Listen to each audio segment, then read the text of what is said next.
ప్రేమల తండ్రి, పరిశుద్ధమైన దేవానికి వందనాలు.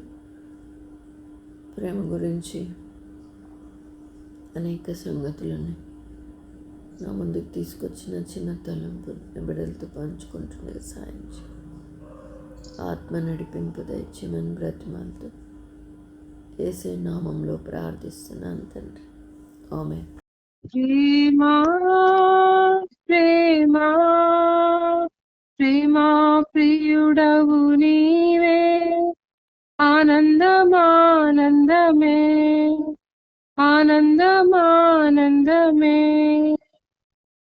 నీ ప్రేమ రుచించిన నాడే నన్ను నేను మరచితినయ్యా. నీ ప్రేమ రుచించిన నాడే నన్ను నేను మరచితినయ్యా. నీ ప్రేమధికమయా నాపై, నీ ప్రేమధికమయా, నీ ప్రేమధికమయా నాపై, నీ ప్రేమధికమయా. ప్రేమా ప్రేమా ప్రేమా ప్రియుడవు నీవే, ఆనందమానందమే ఆనందమానందమే. నీ ప్రేమా మాధుర్యమును వివరింపతరమౌనే నాకు. నీ ప్రేమా మాధుర్యమును వివరింపతరమౌనే నాకు. అతి సులభముగానే పరమున వివరించగలను. అతి సులభముగానే పరమున వివరించగలను. ప్రేమా ప్రేమా ప్రేమా ప్రియుడవు నీవే, ఆనందమానందమే ఆనందమానందమే. అమ్మా, నా పేరు మార్తమ్మమ్మ. నేను కర్నూలులో ఉంటా. కర్నూలులో కొండరెడ్డి బుర్జి కాడ. అది నాలుగులో పెద్ద చర్చి, అంటే బ్రిటిష్ వాళ్ళు కట్టించినది బాప్టిస్ట్ సంఘము. నేను రక్షింపబడినది హెబ్రోన్ సావాసం. మా సండే స్కూళ్ళు, మా వివాహాలు అన్ని హెబ్రోన్ సావాసమే. కానీ ఉద్యోగ ధర్మం మీద, ఉద్యోగ విషయంలో ఇక్కడ కవర్లు పంచే విషయం, ఉద్యోగం మీద మా భర్త ఇక్కడికి వచ్చి 35 సంవత్సరములు అయిందమ్మా. పిల్లలందరూ చిన్నగా ఉన్నారు. ఇక్కడ ఏ జాబ్ లేక తనకు జాబ్ పోయి, తనతో పాటు చదివిన వాళ్ళే ఇక్కడ సెక్రటరు, ప్రెసిడెంట్ అట్లా ఉంటారు. తనతో పాటు చదివిన వాళ్ళు అట్లా వాళ్ళని అడిగితే ఏమన్నా జాబ్ ఉంది ఇక్కడ అంటే, సరే నువ్వేం చేస్తావు జాబ్ అంటే, ఏదైనా దేవుని మందిరంలో ఏ పరిచర్య చేస్తా అంటే, సరే ఒక అప్లికేషన్ పెట్టుకో అని జీతము అట్లా ఏర్పాటు చేస్తామని చెప్పినప్పుడు, మరి ప్రభు చిత్తం ఏమో ఒక అప్లై చేసినప్పుడు ఆ దినాలలో చాలా తక్కువ జీతం. చిన్న బిడ్డలమ్మ, నాకు 2 కుమారులు 2 కుమార్తెలు. విశ్వాసముతో ఈ మందిరంలోకి వచ్చి, నేను చిన్ననాటి నుంచి మన హెబ్రోన్ సావాసము, ఇక్కడికి వచ్చినాక ఎవరితో మాట్లాడాలో, ఎవరితో ఎలా చేయాలో, ఇక్కడ ఇంకా లోకంలో ఎట్లుంటారో అట్లా ఉంటారు మనుషులు. ప్రభా, ఏదేమైనా నేను నా పిల్లలు లోపలలోనే ఉంటూ ఎవరన్నా వస్తే వాళ్ళని పలకరించి చాలా నేర్చుకున్న ప్రతి విషయంలో ప్రభా, ఇక్కడికి వచ్చినాము, ఇక్కడ మేము ఏమి నేర్చుకోవాలో, వీళ్ళకి ఏమి నేర్పియాలో ప్రభా అని ప్రతి విషయంలో నేను నా బిడ్డలు ఎంతగానో ప్రార్థన చేసామమ్మా. మరి చాలా చిన్న జీతంలో ఏ వస్తువు కావాలన్నా ప్రార్థన చేస్తూ ఉండగానే, అమ్మా ప్రభుని అడగండి, మమ్మల్ని నన్ను అడగొద్దు, నేను ఎక్కడి నుంచి ఆయన మందిరములోకి మనల్ని తీసుకొని వచ్చినాడు, ఆయనే మన అక్కర్లన్నీ తీర్చగల సమర్థుడని నా బిడ్డలు ప్రార్థన చేస్తురాగా, ప్రార్థన చేస్తూ ఉండగానే దేవుడు నా అక్కర్లు తీర్చినట్లు అద్భుత రీతిగా నా 4 బిడ్డల్ని ఈ యొక్క బాప్టిస్ట్ సంఘంలో ఒక సాక్ష్యంగా నిలబెట్టి, మరి వారందరినీ దేవుని కృప వలన చదివించి వారి వివాహం జరిగించినాడు దేవుడు. అన్ని ప్రార్థన, ఏ ధనము నేను దాచుకోలేదు. నా ధనము పరలోకంలో ఉంది ప్రభువా. నేను ఇక్కడ ఎక్కడ దాచుకోవడానికి ఏ బ్యాంక్ బ్యాలెన్సులు ఏవి లోకంలో, ఏ సీటీలు, ఏ పొదుపులు ఇవన్నీ ఏమి తెలియవునా నాకు. నువ్వు తప్ప నాకేం తెలియదు. మరి ఇక్కడ ఏం చేస్తావు? ఇక్కడ బాప్తి సంఘము కానీ నువ్వు నా దేవుడవు, నువ్వు నిజంగా నేను నీ బిడ్డనని ఇక్కడ మీరు మాత్రమే మహిమ పొందాలి ప్రభువా. నేనైతే ఇక్కడ ఒక పిచ్చిదాని మాదిరి నాయనా. ఆమె రూటే వేరేలే, ఆమె పద్ధతి వేరేలే అంటుంటది కదయ్యా.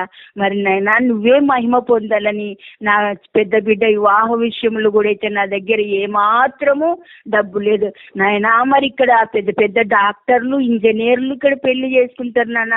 నా కుమార్తె వివాహం ఇక్కడ జరుగుతుందని నా దగ్గర ఏమి లేదయ్యా. అయ్యా నువ్వే తండ్రి నాతో మాట్లాడు నాయనా. ఈ కార్యం ఎలా జరుగుతుంది అయ్యా, ఎట్లా జరుగుతుంది మాట్లాడు నాయనా అని నేను ఒకే ప్రభు మీద ప్రార్థన చేస్తూ నేను బైబుల్ తెరిచినానమ్మా. బైబుల్ తెరిచితే ఇది శక్తి చేతనైనను బలము చేత కాదు, కానీ నా ఆత్మ ద్వారానే జరుగును. జకర్యా గ్రంథం 4వ అధ్యాయంలో ఉందమ్మా. ప్రభువా నీ ఆత్మతో నీ కార్యములు జరిగిస్తావా నాయనా. ఎంత గొప్ప దేవుడో తండ్రి, మాట్లాడే దేవుడని దేవుని ఎంతగానో స్తుతించిన. ఆ రీతిగానే ప్రభువా ఎవరు వస్తారు నాయనా ఇక్కడ? మేము కార్యం చేస్తున్నాం, మేము వివాహం అంటే అసలు ఎలాంటి వాళ్ళు వస్తారు నాయన? ఇది ఒక పెద్ద సంఘము కదా నాయన, గొప్ప గొప్ప జాబు వాళ్ళు ఉంటారు అని నేను మళ్ళీ ప్రార్థన చేసి బైబుల్ తెరిచినప్పుడు ఒక్క మాట మాట్లాడయ్యా. అయ్యా ఇంకొక మాట మాట్లాడినానా నాతో అని చెప్పి బైబుల్ తెరిచా. బొసరా కొరలు గూడున్నట్లు మనుషులు విస్తారముగా కూడుదు, వారి రాజు వారికి ముందుగా పోవును. ఆ రీతిగా మీకా గ్రంథంలో మాట్లాడుతూ వచ్చినాడమ్మా. దేవా తండ్రి నీవే ప్రతిదీ నువ్వు ఇంత స్పష్టంగా మాట్లాడుతున్నావు అని చెప్పి వాళ్ళు పెద్ద ఆమెకు జాబు వాళ్ళు కనుక మేమే మందిరంలో ఉంటున్నాము.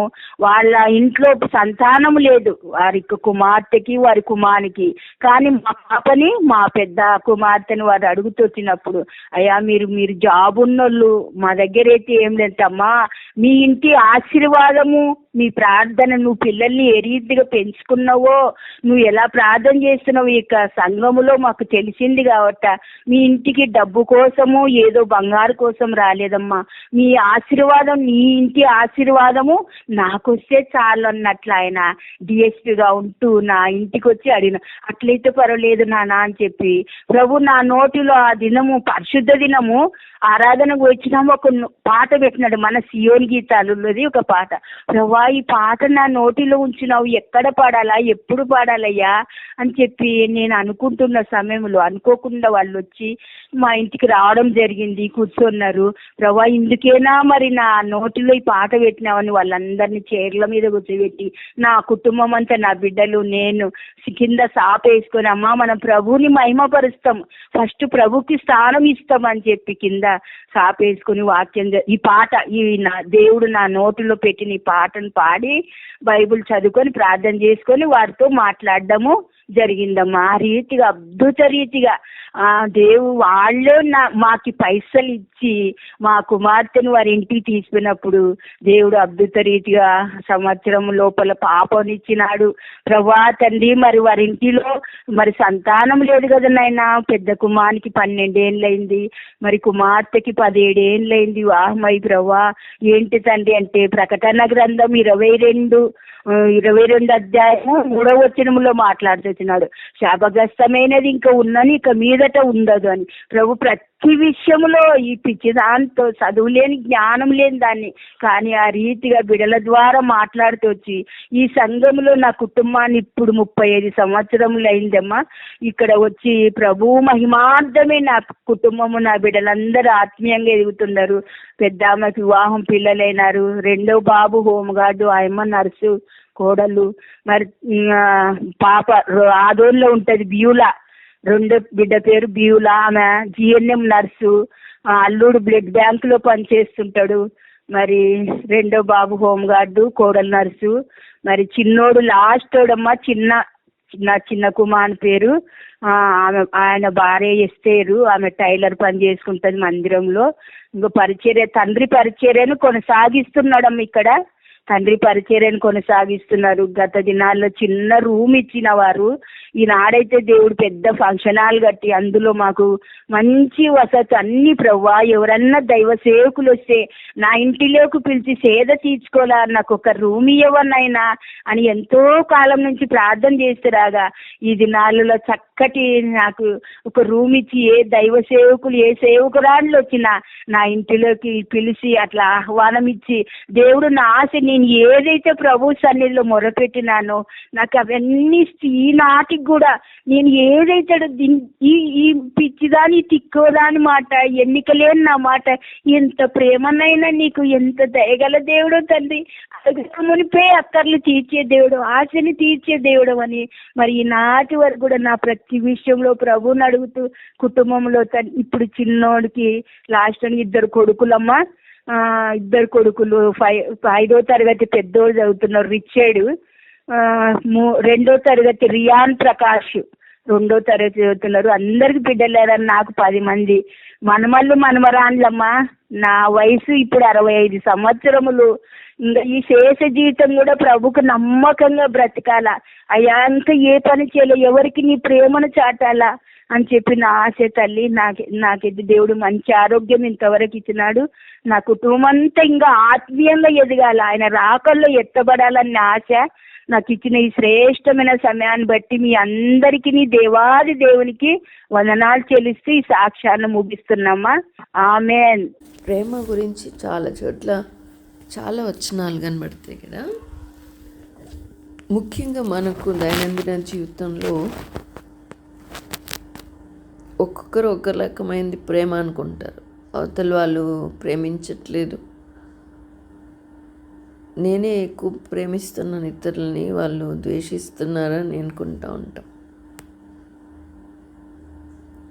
కానీ ప్రేమ అనే దాన్ని దేవుడు ప్రేమ స్వరూపం అంటాం కదా. కల్వరి వైపు చూస్తేనే మనకు అర్థమవుతుంది అది నిజమైన ప్రేమ. చూడండి, మనం ఒక తేడా చెప్తాను. ఇప్పుడు దేవుని ప్రేమ, దయ్యం ప్రేమ ఎట్లా ఉంటుంది? ఓ తల్లి ఉంది,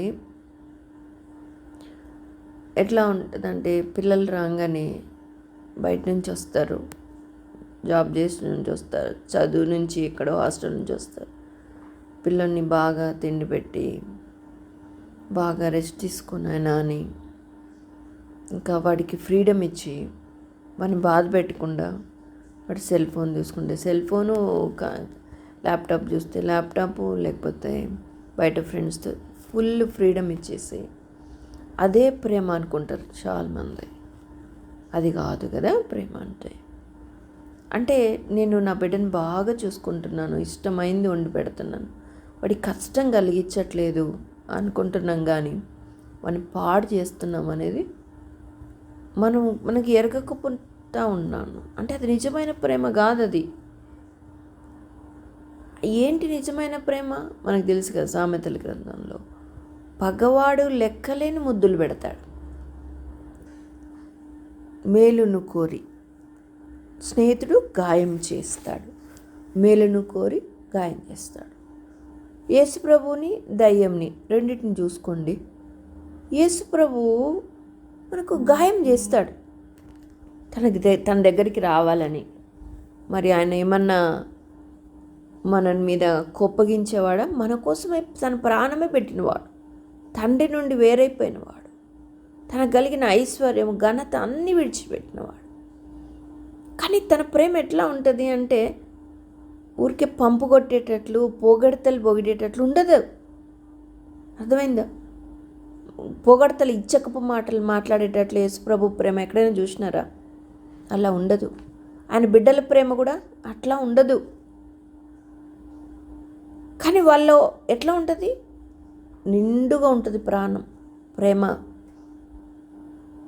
ఇప్పుడు సేవకులు పెద్ద పెద్ద వాళ్ళు ఉన్నారనుకోండి, వాళ్ళు ఎక్కువ మాట్లాడరు కదా, మన గురించి ఓని పొగడ్తారు కూడా, కానీ మనల్ని ప్రేమించి ప్రార్థన చేస్తూ ఉంటారు, మన శిక్షిస్తారు, గద్దిస్తారు. అది దేవుని యొక్క ప్రేమ. అది అర్థమైందా? యేసు ప్రభువు చూడండి, సువార్తలు అన్నిట్లో చూడండి ఎట్లా ఉంటుంది ఆయన ప్రేమ. 4 సువార్తల్లో కూడా శిష్యుల్ని ఏమైనా పోగొట్టుకుంటూ కూర్చున్నాడా? తప్పు చేస్తే వెంటనే సాతాను నా వెనక్కి పో అంటున్నాడు. మీలో ఒకడనే పట్టిస్తాడని చెప్తున్నాడు. యేసు ప్రభు ప్రేమ ఎట్లా ఉంటుందంటే చూడండి, ఒక మాట చూపిస్తాను. యోహాను సువార్త 3వ అధ్యాయం. ఇక్కడ నికోదేము అనే అతను వచ్చినాడు కదా, యూదుల అధికారి అయిన నికోదేమను పరిసేయుడు ఒకడు ఉండెను. అతడు రాత్రి యందు ఆయన యొద్దకు వచ్చి, బోధకుడా, నీవు దేవుని యొద్ద నుండి వచ్చిన బోధకుడవని మేము ఎరుగుదుము. దేవుడు అతనికి తోడై ఉంటేనే కానీ నీవు చేయుచున్న సూచక్రియలు ఎవడనూ చేయలేడని ఆయనతో చెప్పాను. అలాగా ఆ నికోదేము దేవుణ్ణి పొగుడుతున్నాడు యేసు ప్రభుని. అందుకు యేసు అతనితో, ఒకడు కొత్తగా జన్మించితేనే కానీ అతడు దేవుని రాజ్యంను చూడలేడని నీతో నిశ్చయంగా చెప్పుచున్నాను నేను. చూసారా? అంటే దేవుని అంటే అసలు ఏం చెప్తున్నాడు, ఈయనేం చెప్తున్నాడు. నికోదేము ఏమంటున్నాడు? నువ్వు మంచి బోధకుడివి, నువ్వు దేవుని దగ్గర నుంచి వచ్చావు కనుక ఇట్లా సూచక్రియలు చేస్తాను అంటే పొగుడుతున్నాడు. దానికి రెస్పాన్స్ ఎట్లా ఉండాలి? సరేనండి, ఓకేనండి అని అన్నలా కనీసం దాని గురించి ఏమీ చెప్పకుండా, ఒకటి కొత్తగా జన్మిస్తేనే కానీ అతడు దేవుని రాజ్యంలో చూడలేడని నీతో నిశ్చయంగా చెప్తున్నానని ఆ ముసలాయనతో చెప్తే ఏమంటున్నాడు అంటే ఎంత ఖండితంగా మాట్లాడుతున్నాడు దేవుడు. అంటే ప్రేమ లేదా యేసు ప్రభుకి? నికోదేము అంటే ప్రేమ లేదా? ప్రేమ ఉంది కాబట్టి అతనే అక్కరేరిగి మాట్లాడుతూ ఉన్నాడు. ఉన్నది ఇక్కడ తక్కువ టైం కాబట్టి ఎవరితో ఏం మాట్లాడాలో అదే మాట్లాడతాడు. సొల్లు కబుర్లు చెప్పడు, ఎక్కువ మాట్లాడు. యేసు ప్రభు మాటలు లిమిటెడ్గా ఉంటాయి, అవి అవసరమైనంత మట్టుకే ఉంటాయి. ఇప్పుడు ఆయనకి ఏం అవసరమైంది? నికోదేముకి కొత్తగా జన్మించలేదు కనుక నేను అది చెప్పాలని ఆ విషయం చెప్తాడు. అర్థమైందా? అంటే ప్రభు ప్రేమ అయింది, అది ఒరిజినల్ ప్రేమ అది. ఇప్పుడు చూడండి, తల్లి ఇంకొక తల్లి ఉంది, పిల్లడు రాగానే అది చూస్తాను ఇది చూస్తాను అది తిండి తింటానంటే అవన్నీ కంట్రోల్ చేస్తుంది తల్లి.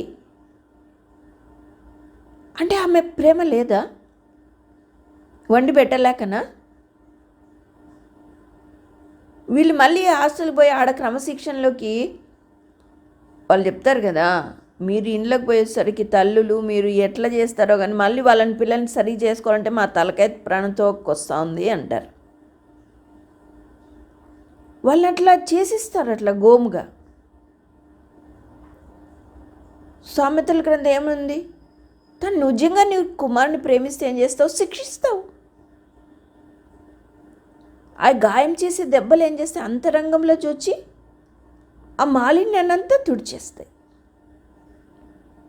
వాళ్ళ చెడుతనాన్నంతా తీసేస్తాయి. మామూలు ఉట్టి మాటలు పని చేయకపోతే గాయపడే దెబ్బలు కొట్టాలి మనం. బెత్తం పట్టని వాడు తన కుమారునికి విరోధి. వాడు తన కుమారుని నరకాన్ని పంపించేస్తున్నాడు, ఇంకంతే. అర్థమైందా? అట్లాగా నేను ఎంతమంది తల్లులు చూసినాను తెలుసా? అయ్యో అట్లా కాదని మనం సరి చేస్తే కూడా నేనే తప్పు చేస్తున్నట్టు కనబడుతున్నాడా? అయితే నేను చిన్న నుంచి బిడ్డల విషయంలో అట్లా ఉంటిని. ఇప్పుడు పెద్దగా అంత పెద్ద ఏజ్లో ఉండి చదువుకుంటుంటే ఇప్పుడు అంటున్నారు వాళ్ళు, అమ్మ నువ్వు పిల్లల్ని బాగా పెంచినావని. ఎంత ఎంత ఎంత బాగా లోపడతారు. నీవు చెప్తే వింటారు, నీకు చెప్పండి ఎక్కడికి వెళ్ళరు. ఎవరు నేర్పించినారు? ఎవరు పెంచినారు? దేవుడే పెంచినాడు. నాకంటే జ్ఞానం కూడా లేదు, ఏదో దేవుని పనిలో వెళ్ళిపోతున్నాను అంతే. ఎట్లా పెంచినారు అక్క? మాకు చెప్పండి అక్క. మా పిల్లలు చిన్నగా ఉన్నారు, ఇప్పుడే అవిధేయులుగా ఉంటున్నారు. ఎప్పుడు అప్పుడు ఖండించడమే, శిక్షించడమే, సరైన మార్గంలో పెట్టడమే. ఓ అని ప్రేమలు పూసి, అంటే నానమ్మ కంటే తల్లి ఎక్కువ అని అనుకోవాలని, అమ్మమ్మ కంటే తల్లి ఎక్కువ అని అనుకోవాలని, నాయన కంటే తల్లి ఎక్కువ అని అనుకోవాలని ఊరికి తలకాయ మీద పెట్టుకొని ఊరేగేది. వాళ్ళు భ్రష్టులు అయిపోతారు. అది నిజమైన ప్రేమ కాదు. యేసుప్రభు అలా చేయలేదు, చెయ్యడు. ప్రభు ప్రేమ స్వరూపి నీ కోసం ప్రాణం పెట్టాడు. అదే సమయంలో నిన్ను సరైన మార్గంలో కూడా పెడతాడు. సాతాను ప్రేమ ఎట్లుంటుందంటే ఇచ్చకపు మాటలు మాట్లాడుతుంది. అది ఊరికే పోగొడుతుంది. ఇక చూడండి సామెతల గ్రంథంలో, ఈ లోకంలో మనుషులను కూడా అట్లానే నువ్వు డిఫరెన్షియేట్ చెయ్యాలా. అర్థమైందా? ఆత్మీయమైన జ్ఞానం నీకు ఉండాలా. ఫలానా వాళ్ళు తిడుతున్నారు, గర్దిస్తున్నారంటే నిజంగా నువ్వు జ్ఞానివైతే అందులో నీవు ఏది మేలుందో దాన్ని నువ్వు తీసుకోగలుగుతావు. చూడండి సామెతల గ్రంథము 29:5, తన పొరుగు వానితో ఇచ్చకములాడువాడు వాని పట్టుకొనుటకు వల వేయువాడు. చూసారా? ఇచ్చకములాడంటే ఊరికే పొగడదాం అంటే ఏమన్నాడంట, వల వేస్తున్నారు ఎదుటి వారిని అని అర్థం. చూసారా? జ్ఞాని అయిన వాడు ఏం చేస్తాడంట? సామెతల గ్రంథం 9లో ఉంటుంది కదా, 8వ వచనం, అపహాసకుని గర్దింపకమును గర్దించిన ఎడల వాడు నేను ద్వేషించును, జ్ఞానం గలవాడిని గర్దింపగవాడు నేను ప్రేమించును. చూసారా? జ్ఞానం గలవాడిని గర్దించగవాడు నిన్ను ప్రేమిస్తాడు. జ్ఞానం గలవానికి ఉపదేశం చేయగవాడు మరింత జ్ఞానం పొందుతాడు. కానీ అదే మూర్ఖునికి చేస్తే వాడు నిన్ను ద్వేషిస్తాడు, నిన్ను అవమానపరుస్తాడు. కాబట్టి జ్ఞానులమైతే మనము ఎప్పుడైనా గర్దింపుకు లోపడే వాళ్ళంగా మనం ఉంటాం.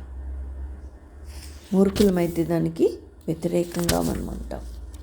యేసు ప్రభు యొక్క ప్రేమలో సాతాను ప్రేమలో చాలా తేడా ఉంటాయి. చూడండి, ఇప్పుడు సాతాను ఏం చేస్తాడు చెప్పండి?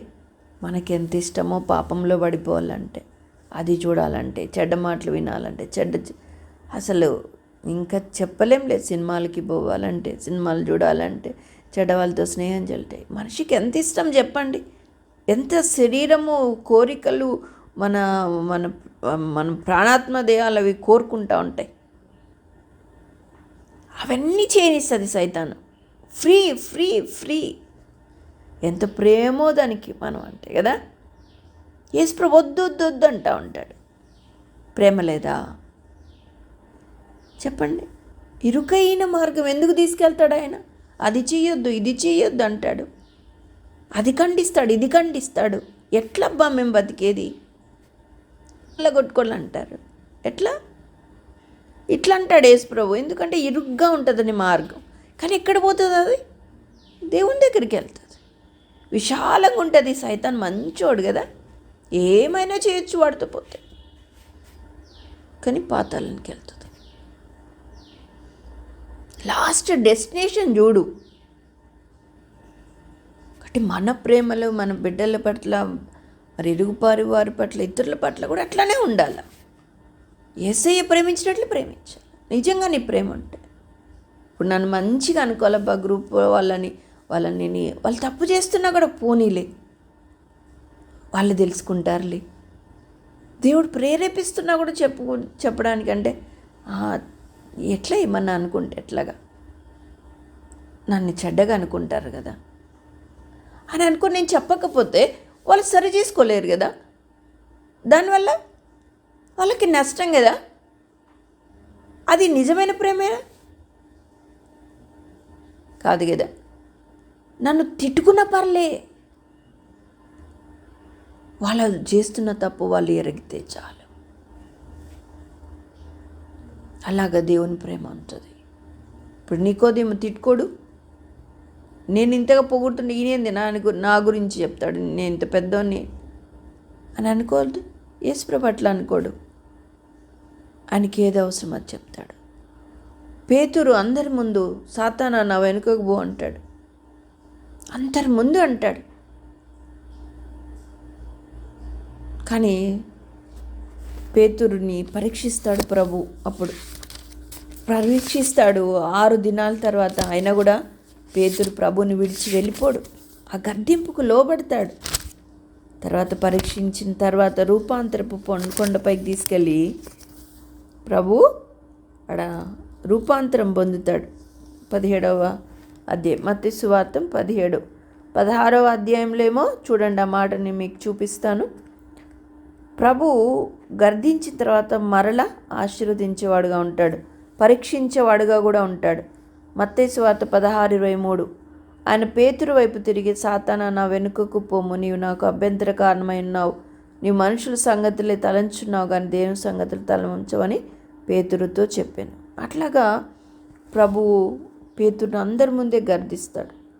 మనలాంటి వాళ్ళైతే విడిచి వెళ్ళిపోతారు, కానీ పేతురు విడిచిపోలేదు. నన్ను సాతాను అంటాడా అంటాం మనం అయితే. కానీ 17వ అధ్యాయం 1వ వచనం చూడండి. 6 దినములైన తర్వాత ఆయన పేతురును, యాకోబును, అతని సహోదరుని యోహానును వెంటబెట్టుకొని ఎత్తైన ఒక కొండ మీదికి ఏకాంతంగా పోయి, ఇది రూపాంతరం పొందిన కొండ. 6 దినాల తర్వాత అంటే అన్ని రోజులు ఆయన పరీక్షించినాడు. పేతురు వెళ్ళిపోతాడా? గర్దించినాను కదా, అందరి ముందు అన్నాను కదా. పేతురు నిలకడగా ఉన్నాడు.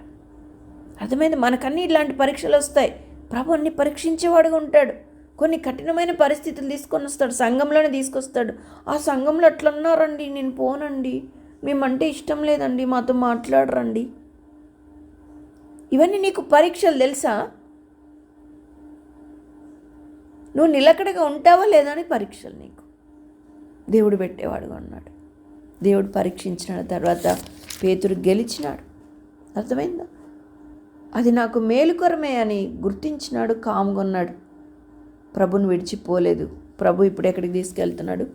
రూపాంతరపు కొండ మీద తీసుకెళ్తాడు. ఒకవేళ ఇంటికి వెళ్ళిపోయింటే ఆయన చూసేవాడు కాదు, అని గుర్తించేవాడు కాదు, ఎంత నష్టపోయేవాడు. కాబట్టి మన జీవితంలో కూడా గుర్తుపెట్టుకుందాం, దేవుని ప్రేమకి దయ్యం ప్రేమకి చాలా తేడా ఉంటుందమ్మా. అది గుర్తించాలంటే దేవుడే మనకు జ్ఞానం ఇవ్వాలి. ఎప్పుడు కూడా తొందరపాటుగా అడుగు వేసి దేవుని ప్రేమకు దూరం కాకూడదు. ఆ రీతిగా జాగ్రత్తగా మనం ఆత్మీయ జీవితంలో ముందుకు సాగుదాము. దేవుడి మాటలు దీవించునుగాక. ఆమేన్. ప్రేమ నమ్మకం గల నా ప్రియ పరలోకపు తండ్రి, నీ పరిశుద్ధ నామాన్ని బట్టి నీకే వందనాలు నాయనా. అయ్యా, సిస్టర్ గారి ద్వారా హెచ్చరించబడి ఉన్నప్పుడు నా ప్రభువా, అది నా మంచి కొరకే, మా మంచి కొరకే అని నా తండ్రి, మరి ముఖ్యంగా నేను తెలుసుకోవడానికి కృపనిచ్చినందుకు నీకు వందనాలు నా ప్రభువా. నీ వాక్య లేఖనాలను నాయన నేను పరిశీలన చేసుకోవటానికి నాకు తగిన జ్ఞానంతో పరిశుద్ధాత్మ దేవా మీరే నాకు సహాయం చేయమని వేడుకొనిచున్నావు నా తండ్రి. నిజమైన ప్రేమేదు దేవా, నిజమైన స్నేహితుడు తెలిసి గాయములు చేయను, గాయములు కట్టును అని చెప్పిన రీతిగా నా ప్రభువా, లేఖనాల ద్వారా నా ప్రభువా నన్ను హెచ్చరించిన విధానాన్ని బట్టి నీకు వందనాలు నా తండ్రి. సహాయం దయచేయండి అయ్యా. నీ ప్రేమను నేను నిజముగా గుర్తెరగటానికి నాకు సహాయం చేస్తా వచ్చారయ్యా. అందరి బట్టి నీకే స్తుతులు స్తోత్రాలు తండ్రి. కృప చూపించండి. నీకోదేమో నా ప్రభువా ఏ రీతిగా అన్నాడు నాయన, అలా పరిశీలన చేయాలని మాట్లాడి దానిగా ఉండకుండా ఉండటానికి దేవా నీ సహాయాన్ని నాకు అందించమని వేడుకొనుచున్నావు నా తండ్రి. కృప చూపించండి దేవా. నిన్ను నిజముగా ప్రేమించడం నాకు నేర్పించమని, ఈ ఇరుకు ద్వారమును నాకు ప్రవేశించడానికి నాకు నేర్పించమని దేవా హెచ్చరికతో కూడినటువంటి మాటలు నాకు తెలియచేసినందుకు, మాకు తెలియచేసినందుకు నీకే స్తుతులు స్తోత్రాలు చెల్లించుకుంటున్నావు ప్రభువా. ముందు దినాల్లో కూడా నా ప్రభువా నీ ఆత్మతో నన్ను నింపి దేవా లేఖన సత్యాలను నాకు గ్రహించడానికి సహాయం దయచేస్తూ రమ్మని, నీ ఆత్మతో నన్ను నింపమని వేడుకుంటూ యేసునామములో అడుగుతున్నాను తండ్రి. మహాపరిశుద్ధుడైన దేవా, ప్రేమ కలిగిన తండ్రి, మహోన్నతుడా, ఘనమైన నామం బట్టి మీకు ఎంతగానో వందనాలు స్తోత్రములు ప్రభా. ఈ యొక్క ప్రాతకాల సమయంలో మీ సన్నిధానికి మమ్మల్ని అందరినీ కూడా సమకూర్చిన దాన్ని బట్టి మీకు స్తోత్రములు తండ్రి. దేవా, ఇంతవరకు మీరు నాతో కూడా మాట్లాడుతూ వచ్చారు ప్రభా, మీకు స్తోత్రములు. దేవా, మీరు ప్రేమ స్వరూపి అయి ఉన్నారు ప్రభా. దేవా, మీ ప్రేమ ఎంతో గొప్పది కనుక తండ్రి, ఆ ప్రేమను నాయన తండ్రి, యథార్థమైనటువంటి ప్రేమను నేను కూడా కలిగి ఉండటానికి నన్ను జ్ఞాపకం చేసుకోమని ప్రార్థిస్తున్నాను ప్రభా. దేవా, నాలో కూడా తండ్రి నేను ప్రభా నా బిడ్డల విషయంలో కూడా నేను ప్రేమ చూపిస్తున్నాను అనుకుంటున్నాను, కానీ వారిని నేను పాడు చేస్తున్నాను ప్రభా. నన్ను క్షమించమని ప్రాధేయపడుతున్నాను తండ్రి. నేను క్రీస్తు ప్రేమను ప్రభా నేను వారి పట్ల చూపించడానికి సహాయం చేయండి. ఈ లోక సంబంధమైనటువంటి ప్రేమ కాదు ప్రభా. వారు నన్ను పొగడాలని, వారు నన్ను మెచ్చుకోవాలని, వారు నన్ను గనపరచాలని కాదు ప్రభా. దేవా, నిజమైనటువంటి ప్రేమ గాయం చేస్తుంది, వారి కీడు నుండి నన్ను తప్పించేటట్లుగా చేస్తుంది. దేవా, అటువంటి ప్రేమను నేను కూడా కలిగి ఉండి నేను నా బిడ్డల విషయంలో, తండ్రి విషయంలో, పొరుగు వారి విషయంలో, నా కుటుంబ విషయంలో ప్రభా, తండ్రి నేను ఆ రీతిగా అటువంటి ప్రేమ నేను కలిగి ఉండటానికి నన్ను జ్ఞాపకం చేసుకోమని ప్రాధాన్యపడుతున్నాను ప్రభా. దేవా, నన్ను క్షమించండి అయ్యా. ఈ రీతిగా తండ్రి మేమందరం కూడా ప్రభా మీ సన్నిధిలో నిత్యము దినదినము నూతనముగా ఎదుగుతూ ప్రభా మీ నామాన్ని మహిమపరిచే వారుగా, మీ స్వరూపంలోనికి మేము మార్చబడేటువంటి వారుగా, ప్రతిదినం ఏ వాక్యంతో మేము మాట్లాడుతున్నారో మాతో ఆ వాక్య మా జీవితాల్లో మేము అన్వయించుకునేటువంటి వారుగా మమ్మల్ని అందరూ కూడా మీరే సిద్ధపరిచి సహాయపడుతున్నామని ఈ దీని ప్రార్థన అంగీకరించమని మా ప్రభుత్వం ప్రియరక్షకుడైన యేసుక్రీస్తు నామములో ప్రార్థిస్తున్నాను తండ్రి. ఆమేన్.